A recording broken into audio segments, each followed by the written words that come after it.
Welcome everybody to another World of Tanks replay. My name is Maxwell and this one is from the user Frumpy Knickers. And they're driving the Jagd E100 on a standard battle on Fisherman's Bay. Jagd E100 being a ridiculous tier 10 tank destroyer for the Germans. Based off of from the Jagd Tiger line. This one is a bit of a beast. Has a ridiculous cannon on it. If we just take a look at the hard stats, 1050 average damage and 299mm of penetration. The other great thing about this tank is the strength of its hull. It looks like an E100 body there. If you keep this thing angled, it's very, very difficult to penetrate. But really, it's the gun that sets this thing aside. Now, I know I don't really show tank destroyer replays very often on this channel. That's just because a lot of the play for tank destroyers can be very static and very slow and immobile. But this one is a little bit different. Frumpy Knickers plays this one very aggressively, makes some great choices, which really helps aid the team and leads this one to victory. So as you can see straight away, they've headed to the town. Going to set up in a great sniping spot here. Got lots of bushes between themselves and the enemy. Means anybody who shows up, you can have a quick blast at them. And remain hidden right up until that point that you pull the trigger. And then is in close to this building here. So they can then pull forward and get into a great side-scraping position. But decides that nobody's really showing themselves here. Most of the enemy team looks like they are concentrated in the centre and that left-hand side. Still 3 tier 10 heavies here though. There are 2 FVs and that IS-7. So this is by no means going to be a walk in the park or a pushover. Those FVs are capable of kicking out nice sustained damage. Looks like the first FV has fired, so Frumpy Knickers can get into a position to open fire here. Actually finds a bead on the second one and gets 1014 damage. What a great way to start off the match. Takes a couple of hits in return. One of them just is a critical on the track. The other one is 0 damage. Just bounces off the strong armour of the Jagd E100. You can see, going to play this one very carefully. Reload on this tank's about 25 seconds, so not great but not bad either. Is able to eliminate that same FV215B that they fired at earlier. And it looks like there is going to be a bit of a tank jam here as everybody's trying desperately to get in on the action. There is a mouse set up beside the buildings there. You can see Frumpy Knickers trying to pick out the weak spot. Best thing to do at fire at a mouse, if you've got the penetration, is fire at the cheeks of the tank. In fact, we have one here, so if you can see, the cheeks of the mouse are rounded, but if you can fire at the part right in the center of that rounding, you can generally get a good penetrating hit if you have a strong enough cannon. You see Frumpy Knickers just lining up on that IS-7, but taking a couple of hits from that left-hand side, so it decides to abort. And with the long reload and high damage of this cannon, you really have to make sure you're going to hit and going to do damage when you pull that trigger, as any wasted shots aren't going to be great at all. You see, there we go, aiming at the weak spot that we talked about earlier on that mouse, waiting for the turret to straighten up, and then putting that shot straight through there. Takes a big hit from the T110E5, just brings the loader back to life. Uses that defibrillator, as you definitely don't want to have an eliminated loader when your reload is this long. T110E5 is now firing the heat rounds, but they've been tracked out in the open, and that's almost 1200 damage right through the lower front plate of that E5. And the platoon mate in the IS-7 comes forward to try and finish them off here. Does indeed get the E5. That's 5,000 damage so far with 5 shots. Gonna load up on this IS-7. Makes one of the only mistakes that they make in this match here, which was not bothering to aim in sniper mode against that IS-7. Figuring the 299mm of penetration would have been enough, but against the IS-7, oh no, it's not. Should always fire in sniper mode against those well-armoured heavy tanks there. People say that armour has become less important in World of Tanks over the years, and while that is true for certain tanks like the Mouse and the IS-7, armour is absolutely still a factor.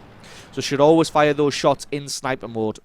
lining up on a Jagd Tiger here. Has a shot and 1,079 damage straight through that tank.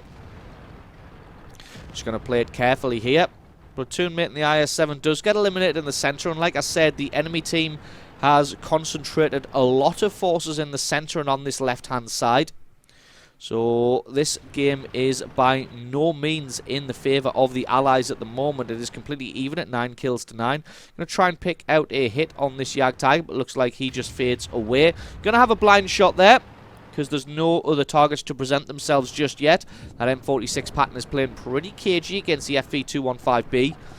EMX 1390 looks like he's trying to get a line on this M46 pattern, but he has to be careful he doesn't get hit from the left-hand side. And Frumpy Knickers really has nowhere else to go at the moment. Got 570 hit points, which is by no means a lot. And there are a lot of tanks on this left-hand side. And straight in front, there's 2 Jagd Tigers. And while this tank has great armor, a Jagd Tiger will be able to negate that with its cannon. Gets a great shot on the M46 pattern as he traverses his turret around. Almost certainly been spotted, so going to back off. Doesn't want to get hit by the artillery. There is still that Batchat 15558. And although it doesn't do the best alpha damage in the world, it does have an auto-loader. There we go. There's one hit. Taking out the track. You can expect some more to come in soon. Decides to use the repair kit just to fall back a little bit further. So that Batchat may blind shoot at the same spot twice in a row. Did lose about half of his remaining hit points there. Now does spot out that last Jagd Tiger. Jagd Tiger looking in this direction, but it is to no avail. Takes them out very easily. That's 7,500 damage scored so far. And this game is still anybody's at 12 kills to 11. See the AMX 1390 flanking all the way around on this right-hand side, but to be honest, he's taking a very, very long route about it, considering there's only a Jagd Tiger there. FV215B coming through the centre, but he's got to be careful of this Leopard PTA coming from behind. And the artillery is still the fast firing, so going to have to play it safe. It looks like he has got a brain in his head, as he decided not to blind shoot at the spot where he thought the Jagdpanzer E100 still was. Waited for confirmation and held that shot. Maybe it was the last one in his clip. We do not know. So everybody playing a little bit static at the moment. Got to speed this one up. The Leopard PTA comes from the left-hand side. FV215B gets a great shot under him. As you can see, Frumpy Knickers already starts to back away. Jagd Tiger does now get spotted from the front. Almost certainly had a shot. Wiggling his hull. Wiggling does not negate 299mm of penetration. The FV215B gets taken out by the Leopard PTA. Frumpy Knickers backing off still. Angling themselves to the left-hand side, because almost certainly this Leopard PTA is going to come in from that direction. Here they are, trying to flank all the way around. Uses auto-aim just to try and keep a complicated shot on target. Gets a fantastic shot right through the side of the Leopard PTA, but now it's going to be super dangerous. He is in close. He's flanking all the way around, but the 1390 is coming in for the rescue, and he gets the hit and gets the kill to keep the E100 alive. But he's got to start moving, as this Batchat artillery could be coming in any second now. It looks like the Batchat may have actually been on the run. Nope, there we go. Artillery shot comes in, but it just about misses. And there we go. Absolutely awesome play between the AMX 1390 and the Jagdpanzer E100 to take out that Leopard PTA. Leopard PTA could have wrecked the day of the Jagdpanzer there and then went on the hunt for the 1390, but as it is, gets a massive shot through his side and then gets taken out by the 1390 to keep Frumpy Knickers alive. AMX 1390 going on the hunt now. Batchat 15558 has taken out the T92. AMX 1390 going to go and hunt him down. As you can see, closing in on them. Frumpy Knickers says that they will leave the cap if the AMX 1390 needs the time. As you can see, a 1390 against a Batchat artillery that is on the move. It's going to be no match whatsoever. And there we go, takes them out for the kill, and that is GG and the victory. So awesome game played there by Frumpy Knickers, picking up 4 kills, 9,500 damage, walking away with a well-deserved victory. So awesome replay from you. Thank you very much for sending that one in. Don't forget, guys, if you've got yourself a great replay, send that into replay@screenreality.com. The link for that is in the description. I've been Maxwell. This has been a Wall of Tanks replay, and I will catch you guys next time.